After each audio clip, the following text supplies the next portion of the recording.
जिंकलेली आहे. तिला आपण प्रथम पारितोषिक देणार आहोत आणि त्याचं स्वागत टाळ्यांच्या गजरात करा. खूप छान त्यांनी खुर्ची केलेली आहे.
सर्वांना प्रथम जय भीम, जय शिवराय.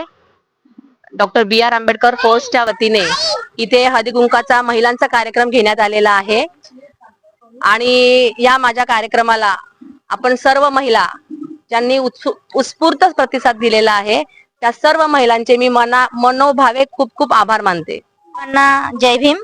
आज डॉक्टर बी.आर. आंबेडकर फोर्सच्या माध्यमातून इथे सुभाष टेकडी इथे शीतल संदेश सपकाळ यांच्या वतीने इथे हळदी कुंकवाचा कार्यक्रम घेण्यात आलेला आहे. सर्व महिला सहभागी झाल्या त्याबद्दल सर्वांचे धन्यवाद आणि इथून पुढेही आम्ही असा प्रयत्न करू की याच्यापेक्षा चांगले कार्यक्रम राबवता येतील. धन्यवाद. इथं हळदी कुंकू झालं, असंच हळदी कुंकू दरवर्षी पण साजरं व्हावं आणि सर्व महिलांनी हळदी कुंकू म्हणूनच कार्यक्रमाला यावं. पण माझ्या मुलीने हळदी कुंकाचा कार्यक्रम ठेवला. खूप मला अभिमान वाटला, खूप छान वाटलं.